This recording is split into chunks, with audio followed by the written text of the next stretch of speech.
Yo creo que hay, para mí, tres puntos a los que va a llegar la digitalización en agro y las nuevas tecnologías en agro.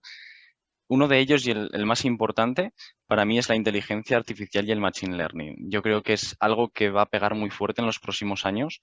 Ahora mismo estamos en un punto en el que estamos empezando a tomar datos. Por ejemplo, nosotros llevamos tomando datos desde PepsiCo 4 años de todos los procesos de agricultura y hasta que no tienes 4 o 5 años en agricultura es muy difícil tener datos fiables porque al haber tanta variabilidad climática necesitas datos de varios años para poder extraer conclusiones válidas. Y ahora estamos implementando inteligencia artificial y machine learning a estos datos y estamos empezando a extraer conclusiones válidas. Estamos también trabajando con modelos predictivos, podemos trabajar con modelos prescriptivos, nos pueden ayudar a tomar decisiones, nos pueden decir el rendimiento que vamos a poder obtener y todo eso, toda la información que te anticipe a un problema tiene un valor enorme y yo creo que nos puede ayudar mucho tanto a nosotros como compañía como a los agricultores. Otro punto que a mí me parece que es muy importante y que va a mejorar en los próximos años es la obtención de datos con satélites. Como bien ha comentado Sergio, la obtención con drones, yo si fuese un agricultor tendría un dron para monitorizar mis fincas, pero para una empresa como PepsiCo, un dron no es suficiente porque yo no puedo volar en las 50.000 hectáreas que tengo en Europa. Necesito una solución como los satélites que me puedan monitorizar las parcelas en una geografía tan amplia como la que manejamos nosotros. Y además, últimamente, gracias a la inteligencia artificial y el machine learning, están mejorando la obtención de imágenes porque uno de los mayores problemas que tengo yo es que en España tenemos una frecuencia muy buena de imágenes de satélite de Sentinel, pero cuando nos vamos a Holanda, a Bélgica, a Alemania, a Rusia, son países que tienen una frecuencia de imágenes de Sentinel mucho más baja. Entonces, no me valen las imágenes de satélite en esos países. Pero ya hay empresas que están trabajando con lo que te comentaba, inteligencia artificial y machine learning, para sacar imágenes incluso cuando hay cobertura de nubes. Y son capaces de darte un dato que es al final lo que nosotros necesitamos. Otro punto muy importante en el que no estamos trabajando desde PepsiCo, esto es más una apreciación personal, yo creo que va a llegar mucho la robótica y la automatización en el campo. Y creo que, Daniel, tú ahí tendrás muchísima más información que yo. Desde John Deere seguro que estáis trabajando en tractores autómatas que funcionan con electricidad, seguro, en vez de con combustibles fósiles. Y yo creo que es algo que va a llegar al sector agro y es su apreciación personal, como he comentado, pero creo que va a pegar fuerte. Y estos tres puntos creo que sobre todo van a estar muy impulsados por una palabra que vimos muchísimo, que es la sostenibilidad. Ahora va a llegar en Europa en las próximas semanas el Green Deal y todas estas soluciones son los que van a ayudar a cultivar con mayor sostenibilidad, porque nos están ayudando modelos predictivos para detectar una enfermedad. Si tú detectas una enfermedad, puedes actuar frente a ella de una manera preventiva en vez de curativa y siempre es más sostenible. Si tú prevés un problema meteorológico porque tienes una previsión de datos climatológicos, vas a tener una solución más sostenible que si no lo prevés. Por eso yo creo que todo va a estar impulsado por ese cambio que va a haber hacia mayor sostenibilidad, tanto porque las instituciones nos lo están imponiendo, como digo desde Europa, y el consumidor también cada vez te lo está pidiendo más, que sea un producto sostenible. Y las compañías, por ejemplo, como PepsiCo, están poniendo mucho foco y muchos recursos en hacerlo todo de forma más sostenible. Muy bien, súper interesante, muchas gracias. Sí, la verdad es que ahora, a día de hoy, en el campo, un poco pensando en el sector agrícola, sí que estamos en el punto de empezar a captar datos y sí que es cierto que los datos, al final, cuanto más históricamente datos tendremos, más podremos hacer efectivamente, como dices tú, con la inteligencia artificial y con el machine learning también. Y esto nos llevará, desde luego, junto a la electrificación, al futuro o a la visión del futuro de la agricultura dentro de un marco, siempre un marco sostenible. Muy bien, pues muchísimas gracias. Gracias a ti, Daniel. Pues a mí me gustaría hacerle la misma pregunta a Ismael. ¿Cómo, desde el contexto en la empresa vuestra, qué innovaciones veis o qué innovaciones ves tú en el sector agroalimentario a medio o largo plazo?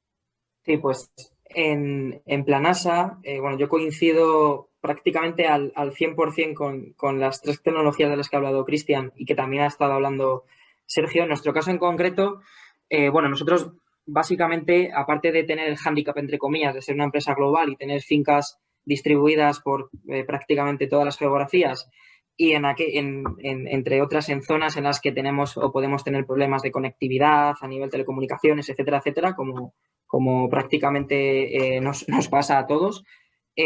Coincido en que si separamos algunas de las tecnologías de las que hemos hablado, como por ejemplo todo el tema de tecnologías IoT, ¿vale? Aplicadas al campo a nivel de sensórica, nos ayuda a mejorar muchísimo el procesamiento de los datos, cómo almacenamos los datos, cómo consultamos esos datos, etcétera.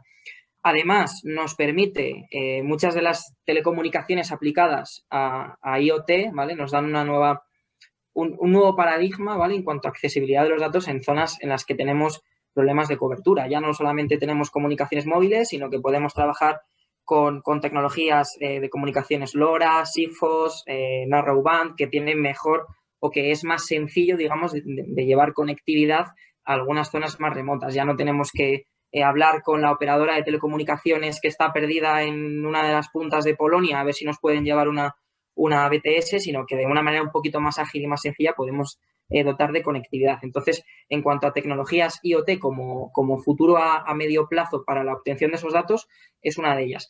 Otra de las tecnologías, que también se ha comentado muchísimo, tecnologías de imagen satelital, ¿vale?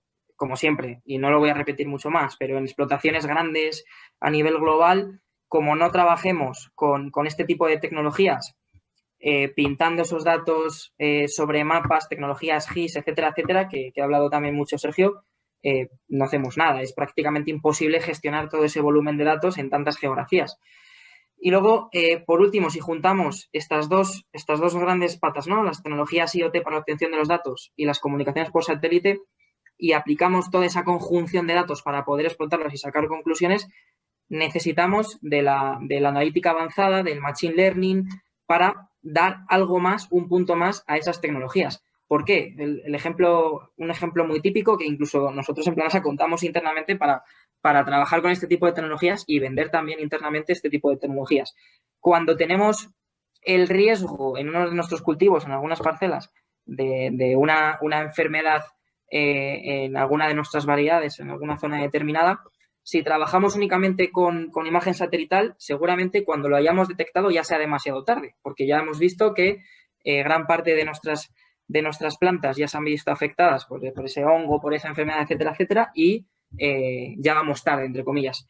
Sin embargo, si combinamos esa tecnología satelital con información de sensórica de suelo, información al final de diferentes plataformas IoT para medir, pues, qué sé yo, conductividad en el suelo, cualquier dato también agroclimático, y todo ello lo juntamos y trabajamos en modelos predictivos para enfermedades, plagas, mejora de rendimiento, en cosecha, etcétera, etcétera, ahí es donde está el valor. Entonces, por terminar, las tecnologías ya están, por supuesto, tecnologías IoT ya están aplicándose en otros sectores desde hace ya unos cuantos años.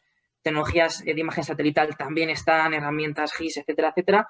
Aprovechemos la explotación de todos esos datos en conjunto mediante modelos, analítica, etcétera, para darle un paso más, ¿no? Y empezar a entender todo ese volumen de datos que hasta hace pocos años ni teníamos, ni éramos capaces ni de entender, ni de gestionar, ni de tomar decisiones con todos ellos. Entonces, en Planasa vamos por ahí, ¿no? Vamos en esa línea, de intentar entender y aglutinar todos esos datos y sacar valor de todo ello. Muy bien, sí, no, totalmente. Al final todo va en cuanto a la conectividad y en cuanto al manejo de los datos, pero luego las tecnologías ya las tenemos, pero implementarlas y como tú dices, si las tecnologías ya están, pero por ejemplo para recoger datos de suelo, el suelo que es un elemento fundamental en la agricultura, sí que hay sensores para coger la conductividad eléctrica del suelo, la materia orgánica y tal, pero no de forma masiva, tan fácilmente como un mapa de satélite o... Entonces, bueno, pues totalmente de acuerdo con lo que has comentado. Muchísimas gracias. Viendo un poquito por dónde estamos yendo todos, y creo que es la realidad, es decir, el hecho de información satelital está siendo muy interesante porque además ya se ha validado. No es algo nuevo en lo que tengamos que profundizar mucho más, sino que ya hay mucho trabajo hecho. Y en la línea de de lo que ha dicho Cristian también en la parte de aplicación, de reducir esos insumos que cada vez se está poniendo más, pues bueno, cada vez que hablo con algún agricultor ya de la zona norte, lo tienen muy claro por dónde viene todo esto. El hecho de esos mapas de vigorosidad no aplican más en el sentido común hacia cómo abonar. Y aquí entra la maquinaria y aquí entran muchos aspectos en los que si nosotros empezamos a tener mapas en los cuales sean más precisos, y aquí está un poco, pues bueno, que Europa, en vez de tener el Sentinel con esos 15 metros de píxel, empiece a reducir, porque va a empezar a cambiar la tecnología satelital, en este caso pública, porque la privada estamos en 3 metros, y por supuesto que ese tema de nubes se está solventando cada vez más por compañías que las eliminan, y todo eso está haciendo que esa revolución en el satélite, dentro de poco se va a lanzar por una compañía española, Satelitot, creo que es Satelitot, se van a lanzar pequeños satélites que van a estar en una capa muy interesante para la agricultura, pero que muy interesante, porque realmente nos van a hacer ver la agricultura desde una visión muy bajita, con un píxel muy bajito y ver todo.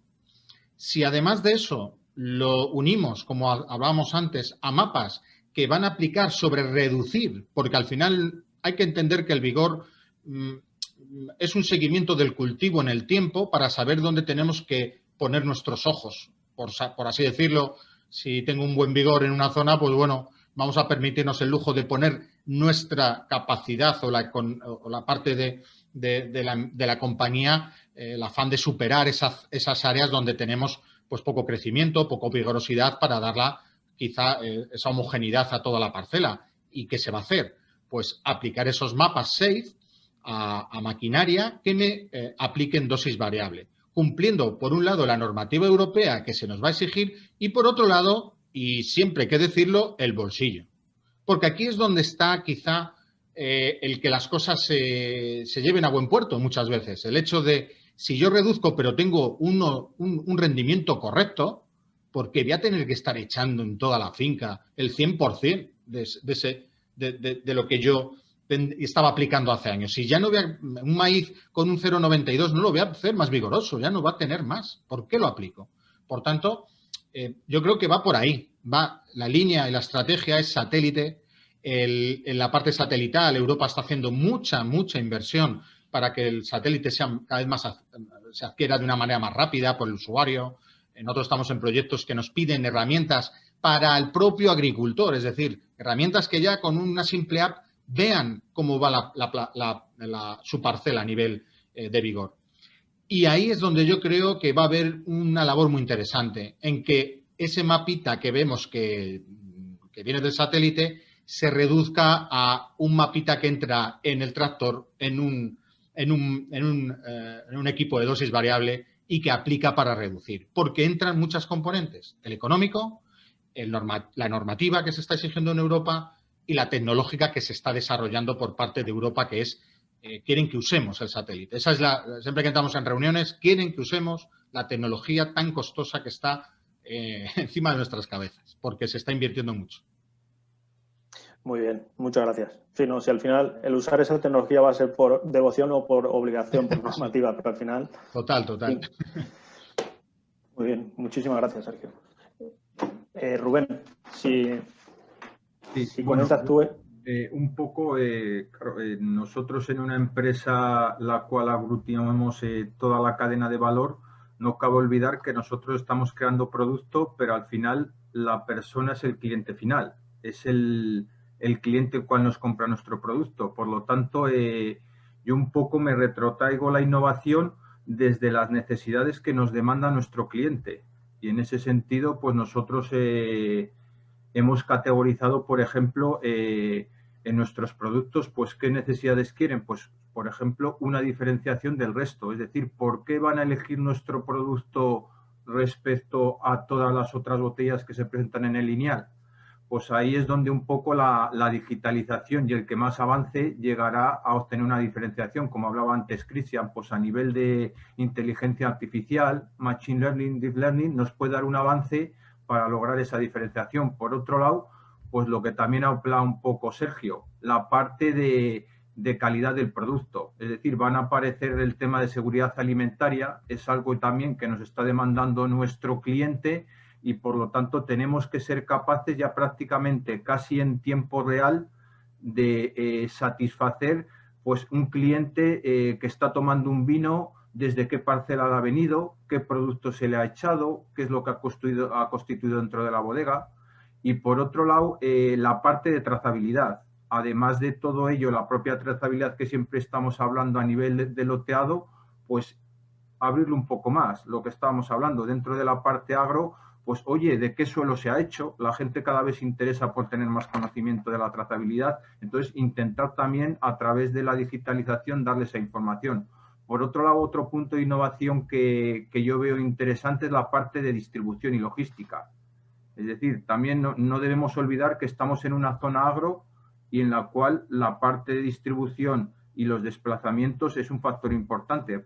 En ello no hemos hablado, nos estamos centrando mucho en los datos, pero también el poder sistemas de digitalización o que hagan ahorro en el movimiento de logística. Por lo tanto, también puede ser otro punto a futuro en la digitalización. Y por último, pues algo yo creo que hemos hablado todos, que es la parte de sostenibilidad, entendida tanto como en la parte empresarial, es decir, hacer sostenible a la empresa en todos los sentidos, como en la parte medioambiental. Muy bien, muchas gracias. Sí, no, la sostenibilidad siempre es que es fundamental y siempre tiene que estar presente, desde luego. Gracias. Pues, Antonio, si te parece, cerramos con esta pregunta contigo. Vamos a ver, yo los factores que veo que van a acelerar y fundamentales en innovación son dos. Yo hablaría de conectividad e interoperabilidad. Conectividad porque en estos últimos años y cada vez más, pues es más fácil poner el dato en el Big Data, en la nube, lo que quieras, pero es más fácil poner un sensor en cualquier sitio, un sensor, un equipo y tal, y que ese dato llegue a cualquier lado del mundo. Entonces, uno de los elementos que más está siendo disruptor es la conectividad. Antes se hablaba de diferentes tecnologías, el GPRS, el Narrowband, el LoRa, hay diferentes alternativas que se tienen que mezclar, no hay una ganadora. Quizás la que más, desde mi punto de vista, está siendo disruptiva y más es la telefonía. Y todo lo demás, al final, acaba girando en torno a ello. Pero bueno, hay soluciones hoy día satelitales para transmitir información desde cualquier lado del mundo. Entonces, bueno, toda esta aceleración de la conectividad está permitiendo todo lo demás, ¿vale? Y luego el otro factor que hablo es de la interoperabilidad. ¿Qué es interoperabilidad? Sí, hay muchas alternativas en este momento para adquirir información y llevarla, pero hay también muchas alternativas que no se entienden, no se hablan entre ellas. Entonces, otros temas es que hay mecanismos, protocolos, bueno, está bien, no hace falta trabajar más, bueno, que lo que facilitan es la comunicación entre diferentes plataformas. O sea, es muy fácil leer el dato de un sensor, el poder mandar una orden y que luego eso pues se meta en diferentes plataformas y se integre, ¿no? Entonces, bueno, es otro de los elementos que yo en estos años pasados que he vivido de desarrollo de tecnologías de comunicación había muchos despliegues, pero grandes problemas por no conectar unos sistemas entre otros. Entonces, para mí son las dos palabras, la aceleración de la conectividad y luego la posibilidad de interoperar sistemas, tanto físicos como informáticos, ¿no? Muy bien, totalmente de acuerdo en ese punto. La interoperabilidad es fundamental y es un problema muy gordo porque al final hay muchísimos datos, pero de nada vale chantajear el dato y las plataformas no se abren y al final va a ser casi obligatorio para la evolución y la implementación de la digitalización el universalizar todos los datos, abrir todas las puertas porque al final de esa manera, al igual que ha pasado con las máquinas, que ha pasado con el ISOBUS de las máquinas, se tiene que generar un entorno totalmente universal de datos, sobre todo porque con el flujo de datos no va a haber otra alternativa, no va a ser posible operar solo con una determinada plataforma. Estoy totalmente de acuerdo contigo.